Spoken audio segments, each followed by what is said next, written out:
సీనియర్లు లేని టీమిండియాకు షాక్ తగిలింది. జింబాబ్వే చేతిలో యువ జట్టు కంగుతింది. హరారేలో జరిగిన మ్యాచ్లో ఆకట్టుకోలేకపోయింది. అంచనాలకు తగినట్టుగా శుభ్మన్ గిల్ సేన ఆడలేకపోయింది. 5 మ్యాచ్ల సిరీస్లో 0-1తో వెనుకపడింది. హరారేలో టీమిండియానే టాస్ గెలిచింది. కెప్టెన్ నమ్మకాన్ని నిలబెడుతూ బౌలర్లో మెరుగైన ప్రదర్శన చేశారు.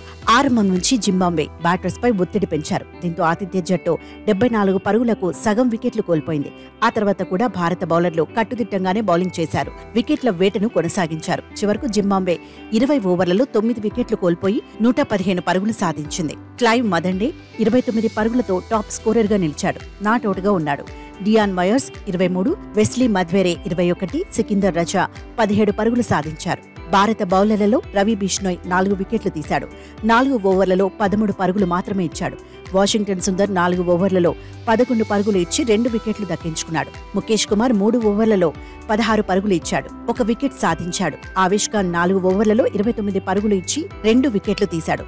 116 పరుగులను భారత జట్టు ఈజీగా ఛేదిస్తుందని అంతా అనుకున్నారు.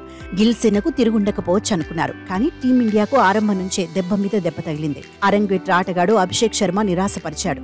5 బంతులు ఎదుర్కొని పరుగుల ఖాతా కూడా తెరవలేదు. వచ్చిన తొలి అవకాశాన్ని యువ ప్లేయర్ వినియోగించుకోలేకపోయాడు. వన్డౌన్లో వచ్చిన రుతురాజ్ గాయక్వాడ్ కాన్ఫిడెంట్ గానే కనిపించాడు. ఒక 4 కూడా కొట్టాడు. కానీ కాసేపటికే అవుట్ అయ్యాడు. రుతురాజ్ గాయక్వాడ్ 9 బంతుల్లో 7 పరుగులు చేశాడు. మరో అరంగేట్ర ఆటగాడు రియాన్ పరాగ్ సైతం నిరాశపరిచాడు. తొలి అవకాశాన్ని పర్ఫెక్ట్ గా వినియోగించుకోలేకపోయాడు. 3 బంతుల్లో 2 పరుగులు చేసి పెవిలియన్ చేరాడు. రింకు సింగ్ కూడా క్రీజ్లో నిలవలేకపోయాడు. ఇలా వచ్చి అలా వెళ్లిపాడు. 2 బంతులు ఎదుర్కొని డక్అవుట్ గా వెనుతిరిగాడు. ధ్రువ్ జురేల్ కూడా సింగిల్ డిజిట్ కి అవుట్ అయ్యాడు. 6 పరుగులు సాధించాడు. శుభ్మన్ గిల్ నిలకడగా ఆడేందుకు ప్రయత్నించాడు. కానీ 29 బంతుల్లో 31 పరుగులు చేశాక పెవిలియన్ చేరాడు. దీంతో భారత జట్టు 47 పరుగులకి 6 వికెట్లు కోల్పోయింది. ఆ తర్వాత వాషింగ్టన్ సుందర్ తన వంతు ప్రయత్నం చేశాడు. టెయిలెండర్లతో కలిసి పోరాటం చేశాడు. ఓటమి అంతరాన్ని తగ్గించాడు. టీమిండియా 19.5 ఓవర్లలో 102 పరుగులకు ఆలౌట్ అయింది. 13 పరుగుల తేడాతో జింబాబ్వే గెలిచింది. వాషింగ్టన్ సుందర్ 27, ఆవిష్ ఖాన్ 16 పరుగులు చేశారు.